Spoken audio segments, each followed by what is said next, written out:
Selamat sore Pak Sugeng. Selamat sore Pak Eko. Ada apa ini wajahnya kok kayak enggak sumringah? Iya ini, saya itu kepikiran terus ini Pak Eko. Kepikiran apa Pak Pikiran Sugeng? anak di kelas saya itu kelas 9 F itu yang namanya Bayu ini Pak Eko.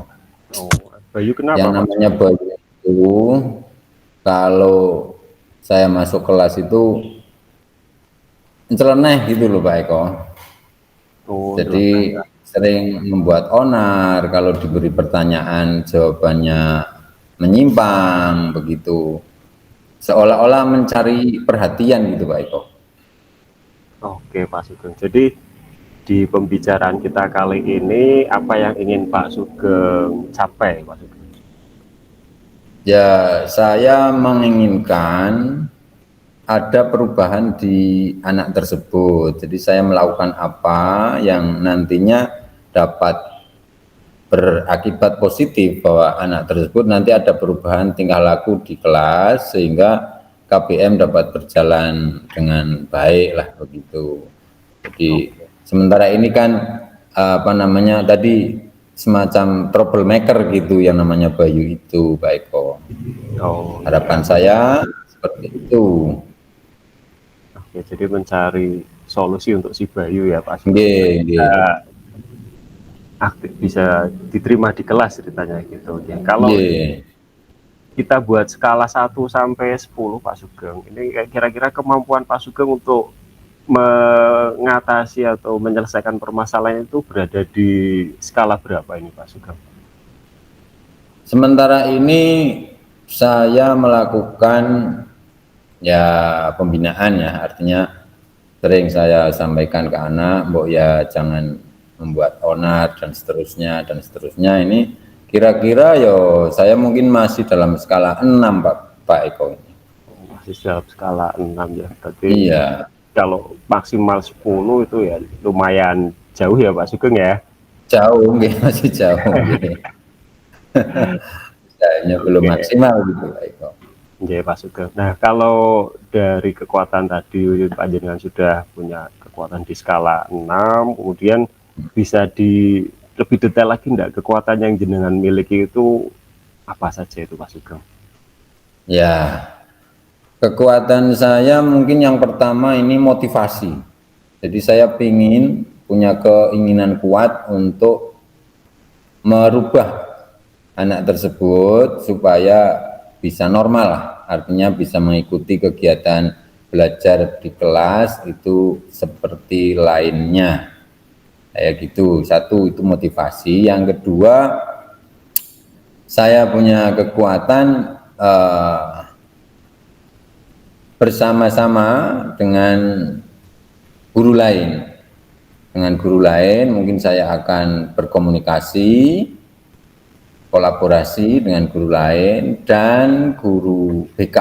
Ini saya sementara ini masih parsial, artinya saya bekerja sendiri, belum melakukan kolaborasi ini Pak Eko. Jadi kekuatan saya yang pertama motivasi, kekuatan yang kedua ini mungkin kolaborasi dengan rekan sejawat itu Pak Eko. Oh, oke.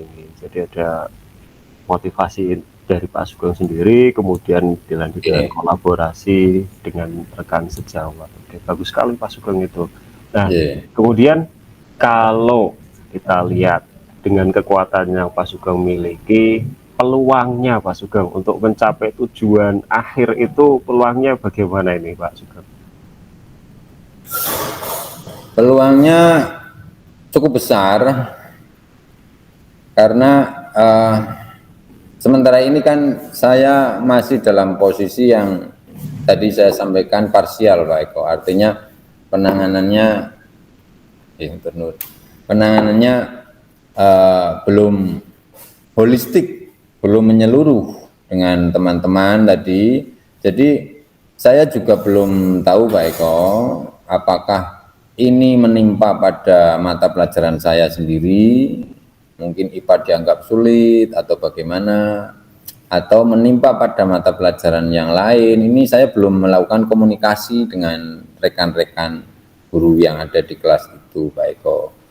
Sehingga kalau saya melakukan kolaborasi ini peluangnya cukup besar. Artinya ketika sudah tahu masalahnya lebih mendalam, nanti kita bisa diskusikan dengan guru-guru yang ada di kelas tersebut, tentu dengan guru BK dan wali kelas Pak Eko gitu.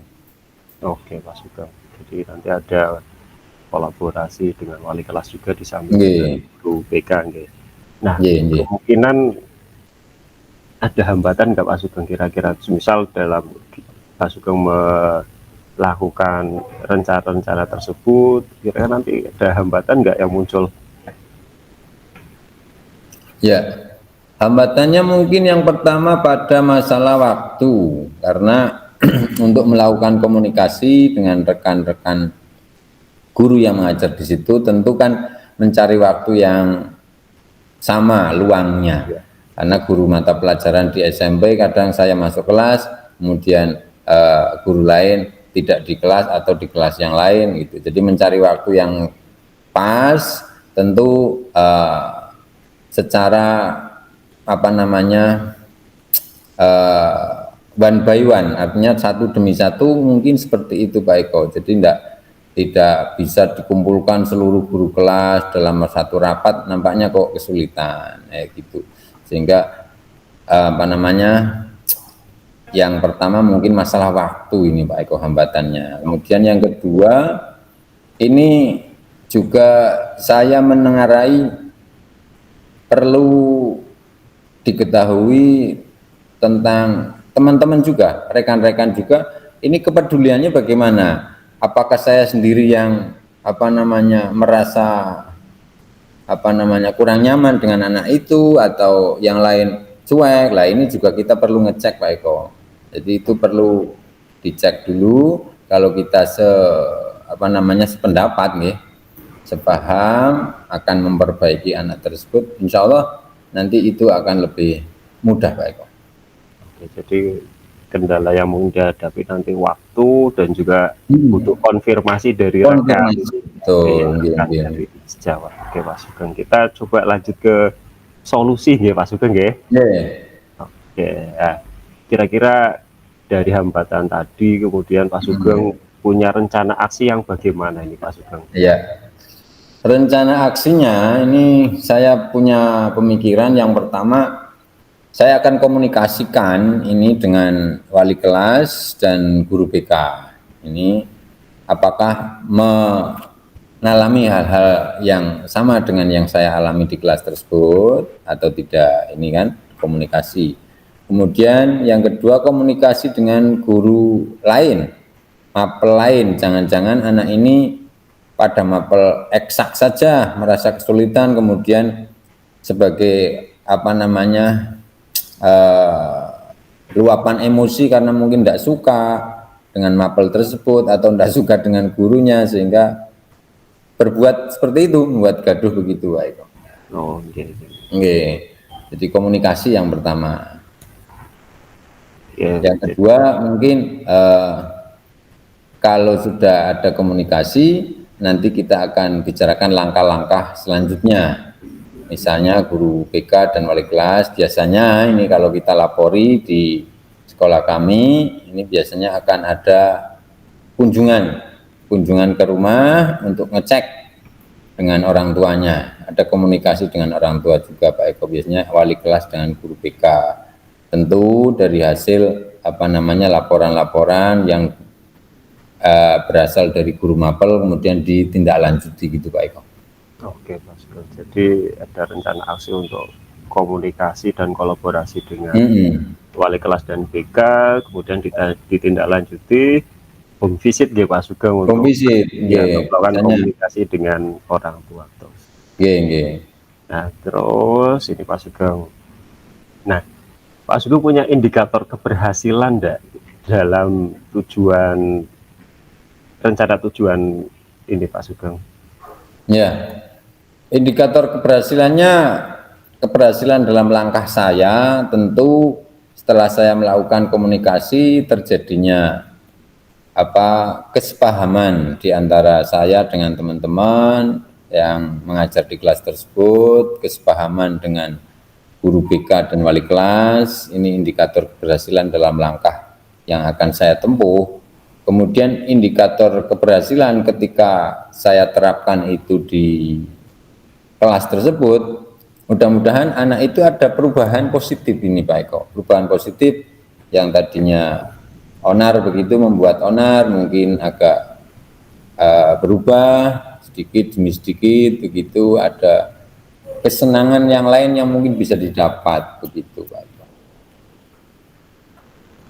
Oke Mas Sugeng, jadi ada kesepakatan dengan rekan dan juga perubahan positif yang terjadi pada si Bayu tadi ya Pak Sugeng ya? Iya, Bayu itu yang di Oke kelas. Pak Sugeng. Nah kemudian untuk komitmennya Pak Sugeng dalam melaksanakan aksi ini nanti bagaimana ini Pak Sugeng? Ya, saya berkomitmen kuat ya untuk melaksanakan rencana-rencana aksi tadi, bahwa saya akan melakukan komunikasi dengan teman-teman yang ada di kelas tersebut, kemudian wali kelas, kemudian guru BK. Bila perlu saya berkomitmen ini ketika nanti tidak kurang progresnya, kurang berhasil, saya berencana untuk menemui kepala sekolah Pak Eko, supaya ada tindak lanjut yang lebih serius, mungkin orang tuanya dipanggil, karena biasanya yang memanggilkan yang tanda tangan kepala sekolah gitu Pak Eko. Jadi ada konferensi kasus gitu kalau di sekolah kami. Nanti komitmennya mengarah ke sana ketika tidak tidak atau kurang berhasil gitu loh Pak Eko. Ya mudah-mudahan ada keberhasilan. Kalau berhasil kan tidak perlu sampai ke pemanggilan orang tua ke sekolah. Oke Pak Sugeng, Yeah. jadi nanti saya akan coba mengkonfirmasi lagi ke Pak Sugeng sekitar 2 minggu lagi untuk bertanya-tanya ini tentang progres dari rencana Pak Sugeng yang sudah direncanakan tadi Pak Sugeng. Oke, terima kasih Pak Sugeng sudah mau berbagi bercerita bersama saya Pak Sugeng. Saya terima kasih sekali Pak Eko sudah mau mendengarkan cerita saya, keluh kesah saya. Alhamdulillah saya nyaman dengan Pak Eko. Ini curhatan yang insya Allah ada solusi nih Pak Eko nggih. Artinya saya terpancing untuk merencanakan langkah-langkah aksi ya untuk kedepannya. Mudah-mudahan ini berhasil dengan baik dan insya Allah nanti progresnya saya laporkan Pak Eko. Saya akan temui lagi Pak Eko untuk bercerita lagi progresnya, entah itu baik, entah itu kurang baik, atau menggembirakan atau kurang menggembirakan. Ini tetap nanti saya minta bimbingan Pak Eko nggih. Nggih, terima kasih Pak Sugeng. Pak Sugeng bisa kembali beraktivitas. Oke, terima kasih. Selamat sore Pak Eko. Ya, sore Pak Sugeng. Iya.